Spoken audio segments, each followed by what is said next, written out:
Spectrum store today.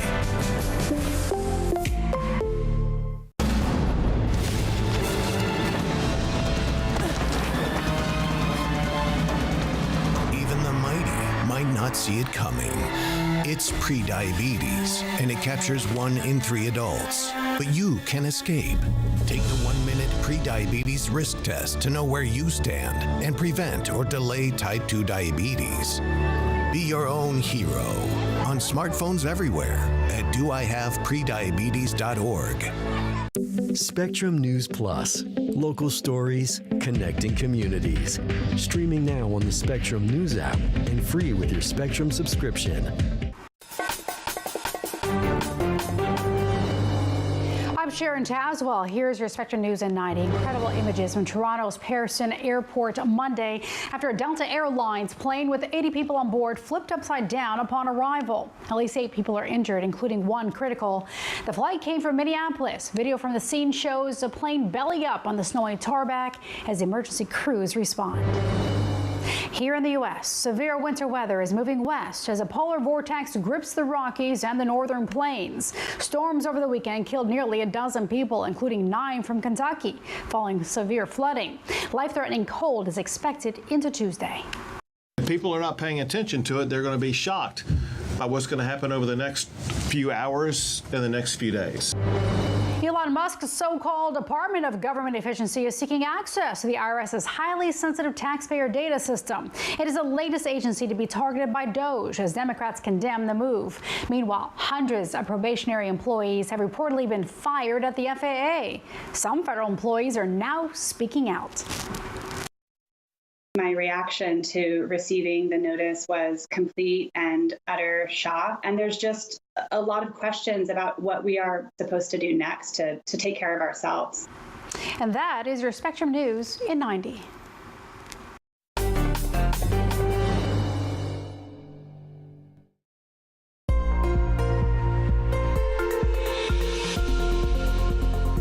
We are tracking snow developing for the Midwest, the Plain States into the Mid-Atlantic the next day or so, with several inches of snowfall expected and very cold temperatures for a good portion of the country. There's some light snow breaking out for the Plain States. This will expand here tonight into the day tomorrow, and you can see the cold is here. Low temperatures well below 0 for the upper Midwest.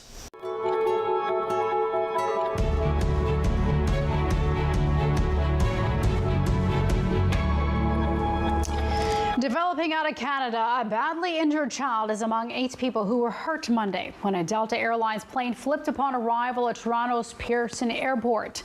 Video from the scene shows a CRJ-900 jet upside down on the tarmac, which still shows signs of a winter storm. Thanks for joining us. I'm Sharon Tazwell. Emergency crews are responding, and officials say all passengers and crews are accounted for. Video obtained by Spectrum News shows a tense moment shortly after the incident as emergency workers sprayed down the aircraft. Our Ariel Wessler joins us now. Ariel, what can you tell us, and what are officials saying? Well, Sharon, this was Delta Flight 4819, operated by Endeavour Air. It was a regional jet, a CRJ-900, carrying a total of 76 passengers and 4 crew members. That is a full flight. I'll take a look at the video from the scene, which shows the plane upside down there on the snowy tarmac as emergency crews hosed it down, and you can see people evacuating the aircraft. Crews were able to contain the fire. The flight originated from Minneapolis. It was headed to Toronto, Canada. It landed and then flipped on arrival around 3:30 Eastern, according to officials. The airport posted on X that all passengers and crew are accounted for. The airport did close shortly after the incident occurred. We know at least 1 child and 2 adults were airlifted to nearby hospitals. And the U.S. Secretary of Transportation, Sean Duffy, released a statement, or actually he said FAA investigators are on their way to Toronto, and the Canada's Transportation Safety Board will lead this investigation, which is standard protocol when the incident occurs in another country. Sharon? Really unbelievable to see a plane flipped upside down. So, Ariel, what can you tell us about weather conditions leading up to the crash? So at this point, we still don't know what caused the plane to flip. However, experts say there were strong winds on arrival. We're talking about winds gusting between 30 and 40 knots. That's roughly 35 to 45 miles per hour. Snowy conditions, as you can see there on the ground, some ice on the plane as well. The pilot was flying what's known as a crosswind landing. So that's not unusual, but it can certainly make conditions more challenging. That's kind of when the wind is coming in from the side. You couple that with snow and ice on the ground, and it can lead to a dangerous situation that investigators will certainly be looking at closely. When you're landing a fast-moving jet, that makes it even more challenging. Just to note, this was a CRJ 900, so it's the same family, but it was not the CRJ 700, which was involved in the mid-air collision last month in Washington, D.C. Delta CEO Ed Bastian released a statement saying, quote, "The hearts of the entire global Delta family are with those affected by today's incident at Toronto Pearson International Airport. I want to express my thanks to the many Delta and Endeavour team members and the first responders on site." I should also note, Sharon, that my father is a longtime Delta employee, still working for them, but did not provide any information related to this story. And sadly, this is at least the fourth major aviation mishap in North America in the past month. Yeah, quite concerning. All right, Ariel, here in the U.S., millions of Americans face a threat of severe winter weather. What are officials saying as frigid temps are expected into Tuesday? Yeah, so extreme weather battering millions across the country. It has killed more than a dozen people so far following record rainfall and flooding. We know Kentucky Governor Andy Beshear declared a state of emergency after that record rainfall, leading Kentucky State Police to perform more than 1,000 rescues in the past 24 hours. And from Texas to Montana, you have more than 30 million people under cold alerts with heavy snow also expected. Sharon? Definitely something we'll keep an eye on there. Ariel Wessler, thanks so much. Thank you.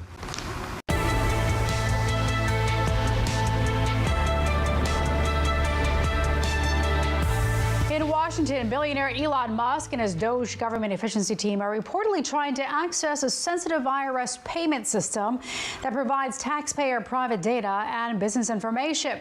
It is the latest step by Musk in his sweeping review of federal spending at the request by President Donald Trump. But as our Taylor Popularis reports from Washington, Democrats are sounding the alarm. Billionaire Elon Musk and his Doge government efficiency team are reportedly trying to access a sensitive IRS payment system that provides access to taxpayer data and business information. It's the latest step by Musk in his sweeping review of federal spending that President Donald Trump requested. Democrats are sounding the alarm. I think Doge is an unelected, unofficial, small group of young tech bros who are charging into different federal agencies, getting into their core computer systems. Delaware Senator Chris Coons went on 60 Minutes Sunday night to voice his concerns about Doge. The president has designated Musk a special government employee and given him free rein to sift through the government and cut anything he deems wasteful. A pro-federal worker anti-Doge protest was held outside the U.S. Capitol on Monday. It's fair to argue we can improve government bureaucracy, but do so in a way that's legal and doesn't immediately negatively impact people around the world. White House Principal Deputy Press Secretary Harrison Fields told Spectrum News that waste, fraud, and abuse have been deeply entrenched in our broken system for far too long. It takes direct access to the system to identify and fix it, he said. Doge will continue to shine a light on the fraud they uncover, as the American people deserve to know what their government has been spending their hard-earned tax dollars on. The effort is also pushing tens of thousands of government workers out of their jobs, including large numbers of probationary employees who have been on the job for less than a year. The union president for air traffic control workers said over the weekend that several hundred workers he represents were fired without cause. This draconian action will increase the workload and place new responsibilities on a workforce that is already stretched thin, the union leader said. One of the first legal challenges to these sweeping cuts may soon reach the Supreme Court. It involves the firing of the head of the Office of Special Counsel, which protects federal whistleblowers. A federal judge temporarily reinstated the official, but the president is asking the Supreme Court to allow the firing to proceed. In Washington, Taylor Popularis, Spectrum News. The NAACP is pushing back against companies doing away with diversity and inclusion programs. The group's call to action. Coming up on Spectrum News.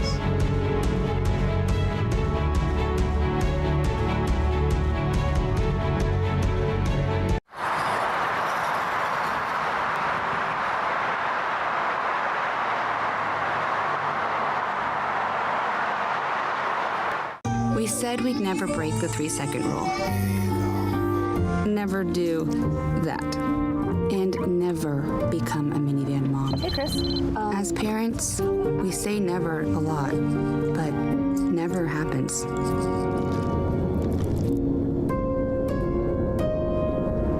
So when you say you'd never leave your child in a hot car, know it can happen.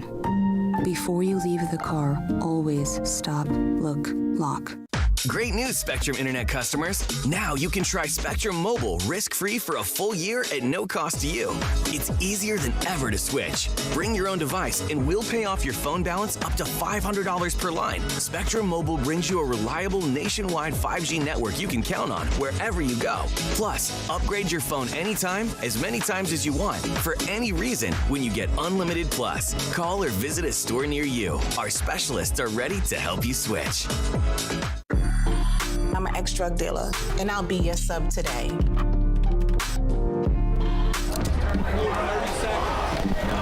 2 milligrams of fentanyl can be lethal. A lethal dose is in here. Who gets it, I won't know. It's cheap, it's potent, and it's profitable. The sad reality is fentanyl is being mixed into everything now. More kitchen now.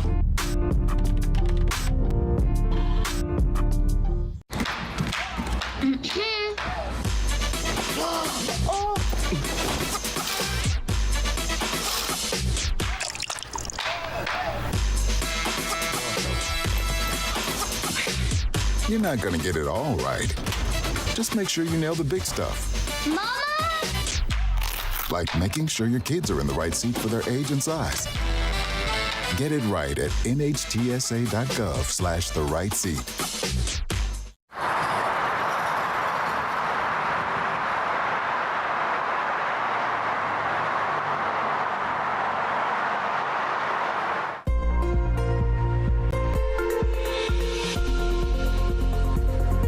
To Spectrum News, meteorologist Alan Ogles here. And major flooding occurred in Kentucky over the weekend. This is in Louisville, Kentucky at a park, and you can see that high water there. And also on the backside of that system, there was some wet snow, a dynamic system through the Ohio and Tennessee River valleys. For the next few days, though, we are tracking the bitter cold. Temperatures 20 to 40 degrees below average for much of the country. 30 million people under extreme cold warnings, and we're also looking at snow from the Midwest into the mid-Atlantic states. You already see a little bit of that breaking out into portions of the plains right now, into Nebraska, southern Iowa. This system will blossom for the next 24 to 36 hours. So that's why there are winter storm warnings in effect for eastern Kansas, northeastern Oklahoma, also southern Missouri, even Arkansas, stretching eastbound into Tennessee and Kentucky. So we'll see that snow breaking out through Kansas in the morning. Kansas City, snow. Southern Missouri, heavy snowfall throughout the day on Tuesday. St. Louis as well seeing snow,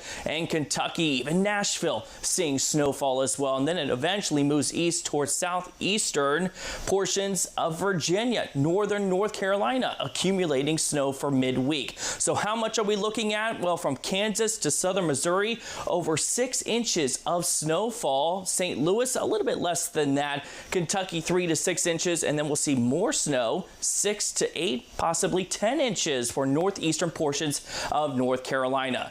Look at the numbers compared to average, running nearly 40 degrees below average in Kansas City on Tuesday, 35 below average in terms of those temperatures for midweek. And look at Kansas City. Your numbers for highs are in the single digits, and low temperatures will go well below zero through midweek.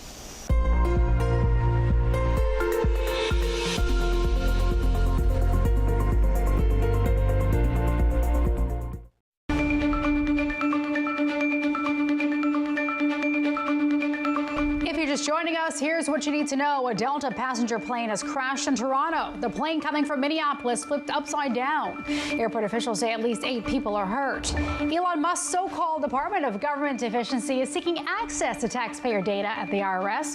That's raising concerns about privacy. And family members of Israeli hostages gathered outside the American embassy on Monday to mark 500 days since the October 7th attack. The families called on President Trump to help with the release of all hostages. And that's what you need to know. know.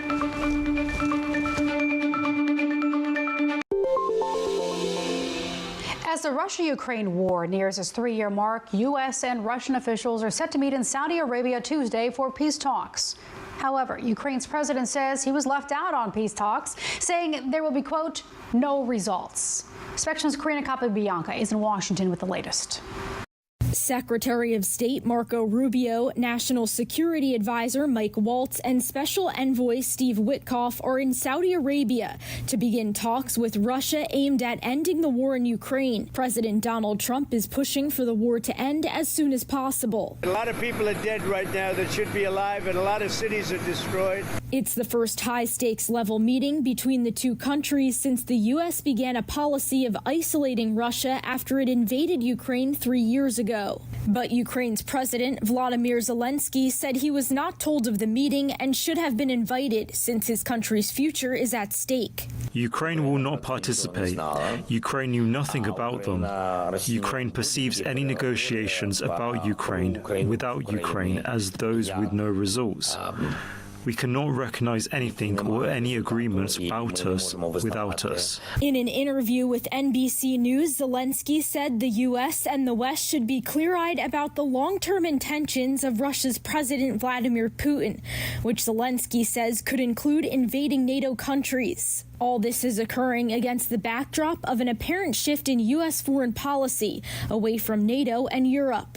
Defense Secretary Pete Hegseth signaled that pivot last week, saying European troops should be responsible for the future security of Ukraine, not U.S. troops. He also ruled out Ukraine membership in NATO. Both policy shifts welcome news in the Kremlin. European leaders held an emergency summit in Paris Monday to strategize on what the change in U.S. policy means for long-term security of democracies across the continent. I think we've got a generational challenge. We've all got to step up in terms of capability and what we do as Europeans. In an interview with CBS News, Rubio downplayed concerns in European capitals, saying the meeting between the U.S. and Russia in Saudi Arabia is one step in the peace process. He said that leaders from Ukraine, Europe, and Russia will all need to be part of the negotiations to end the war. In Washington, Karina Capabianca, Spectrum News. The nation's oldest civil rights organization releasing a call to action as the president looks to reshape the U.S. government. The NAACP is urging Black Americans to avoid companies that have dismantled diversity, equity, and inclusion programs, DEI. Spectrum's Rena Diamante joins us now in Washington. Rena, DEI has been a hot topic since Trump has taken office. What can you tell us about this advisory from the NAACP? Hot topic is exactly right, Sharon. Eliminating diversity, equity, and inclusion initiatives in government is a key priority for President Donald Trump. And now several companies have decided to roll back their own programs, leading to a backlash. The NAACP is looking to harness the purchasing power of Black consumers as a way to counter the reversal. The group published a spending guide over the weekend that encourages consumers to shop intentionally and buy from Black-owned businesses as well as retailers that have stood behind their DEI initiatives. Those policies in part aim to increase workplace and supplier diversity, address bias and discrimination, and promote investments into historically Black colleges and universities. The advisory includes a list of businesses that have maintained as well as rescinded its commitments. The NAACP's president said on social media, while companies backtrack on diversity, equity, and inclusion commitments, the NAACP's Black Consumer Advisory is designed to leverage the $1.7 trillion spending power of the Black community to hold corporations accountable to DEI and social justice. Trump believes DEI programs are discriminatory, and he said he wants to create a system that's merit-based and colorblind. The NAACP argues that rolling back such initiatives threatens economic opportunities directly affecting Black communities across the country. All right, Rena Diamante in Washington, thank you. A new play is shining a light on serious crimes that are often overlooked. Just ahead on Spectrum News, we hear from a writer who is hoping to make an impact.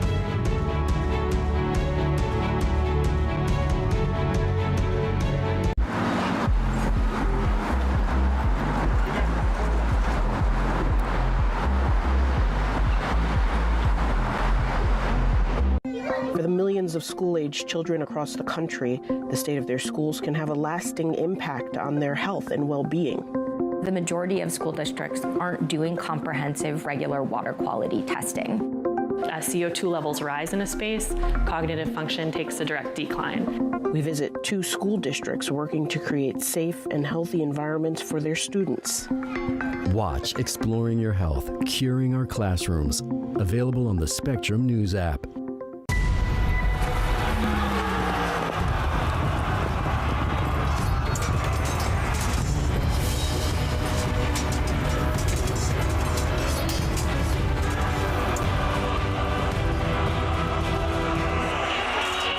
When you know you can go anywhere because you have a connection that's built for everywhere. That's life unlimited. That's Spectrum.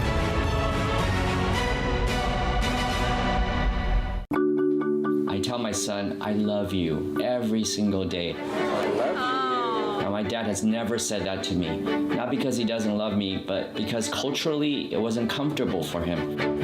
Now that he's a grandfather, he says, I love you to my son every time he sees him.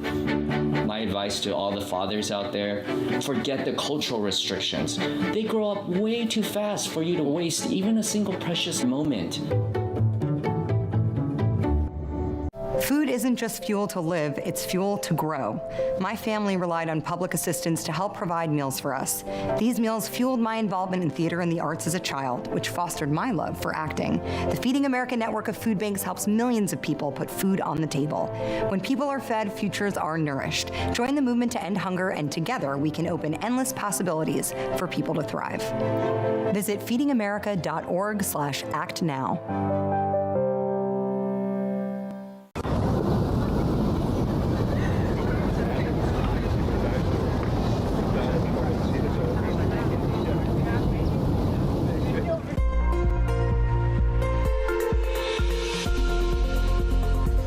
Welcome back to Spectrum News. Meteorologist Alan Auglis here, still tracking numerous flood warnings for the Ohio River Valley, much of Kentucky, also Tennessee southbound through the lower Mississippi River Valley, thanks to heavy rain over the weekend. Much of the nation, at least pretty quiet, but we are tracking rain and snow for the Pacific Northwest, but also snow developing in the Plain States, and still some snow through the Northeast, some lake effect snow going on there. But gusty winds have been the story here the last day or so. Winds will continue this evening into tonight, at times winds gusting over 30 miles per hour even into the day tomorrow. So gusty winds for the Northeast into New England. So that's going to send those wind chills way down there below zero in some spots here this evening. Syracuse, Buffalo feeling about 5 below zero, well below zero even tomorrow morning through the Great Lakes and into New England. So Tuesday, bitter cold here for the Northeast. We are looking at snow developing across the Plain States, stretching eastbound into the Mid-Atlantic here the next couple of days, accumulating snow here, and that's why we do have winter storm warnings up for much of Kentucky, southern portions of Missouri, also much of Kansas, and winter weather advisories in the purple surrounding that winter storm warning. So if you are having to travel across the Mississippi River Valley towards St. Louis, also Memphis, eastbound into the Ohio River Valley, Louisville into Wednesday. Slow travels there thanks to several inches of snowfall. So you can see the higher totals will be in southern Missouri, where areas could see over 8 inches of snow, about 3 inches or so in St. Louis. Into Kentucky, 3 to 6 inches, and then you can see into southeastern portions of Virginia, northeastern North Carolina, several inches expected there too. But look at the cold. These are extreme cold warnings in the dark blue, going all the way down towards the Mexican border, all the way up towards the Canadian border. Over 30 million people under that warning. So wind chills for the upper Midwest here this evening, about 20 to 30 below zero, 35 below that wind chill. Tuesday morning in Minneapolis, 25 below is what it feels like in Chicago. So some dangerous cold here, as temperatures are about 30 or so degrees below average for Tuesday, and we stay in that icebox into the middle portion of the week as well.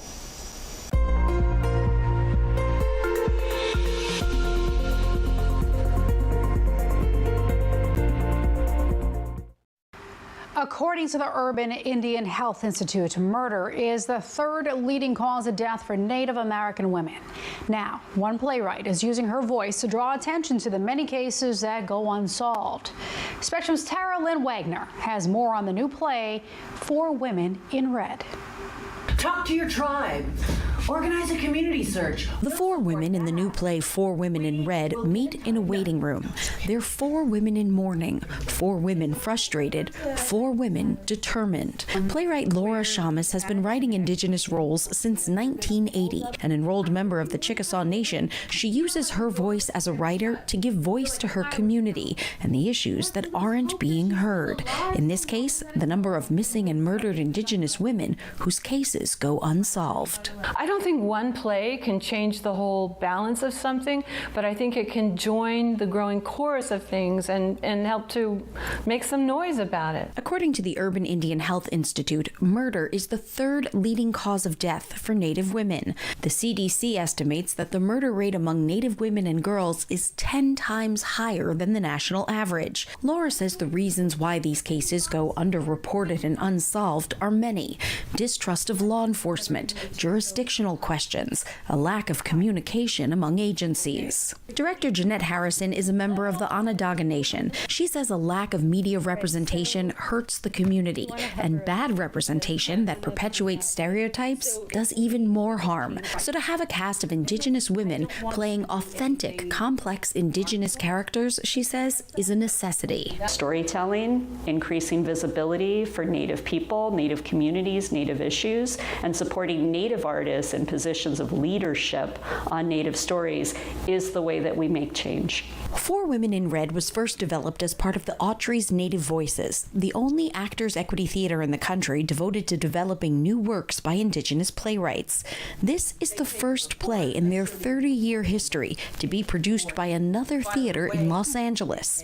The women credit leadership at the Victory Theater in Burbank with not only being willing to produce the play, but hiring mainly Native theater professionals, as well as an on-call trauma therapist for the cast as they delve into difficult material. Laura hopes audiences will be moved to take action, and she has some suggestions. You can start calling your reps about it and say, I care about this. What are you doing about it? She also urges people to donate to organizations devoted to the issue, like the National Indigenous Women's Resource Center. But mostly, she invites people to come together in community. And laugh and cry and feel and care. The theater is a place where stories can heal you. And in the Native community, she says, storytelling is medicine.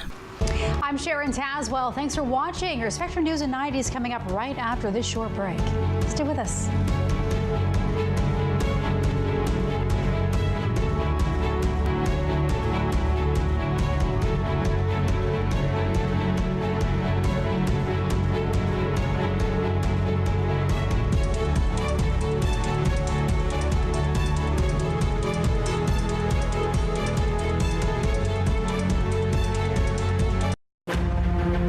Friday nights, The Big Deal with Errol Lewis, where Spectrum News' local political journalists break down the most important issues shaping our nation.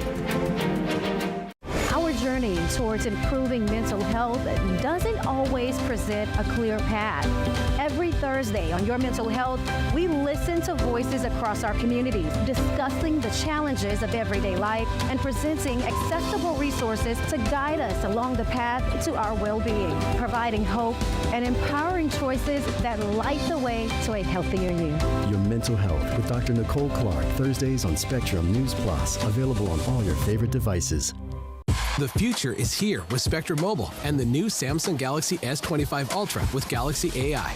Do more than ever before by handling multiple tasks with a single ask through Google Gemini. And start the day smarter with Now Brief, insights that keep you ahead. Power it all with the fastest wireless speeds from Spectrum Mobile. Order the new Samsung Galaxy S25 Ultra with Galaxy AI from Spectrum and get $700 off with trade-in. And now Spectrum Internet customers can try Spectrum Mobile risk-free for a full year at no cost.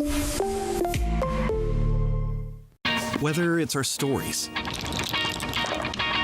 the warmth of our laugh, or our family's secret sauce, we all bring something different to the table. So make some space. The power of connection is waiting right outside your comfort zone.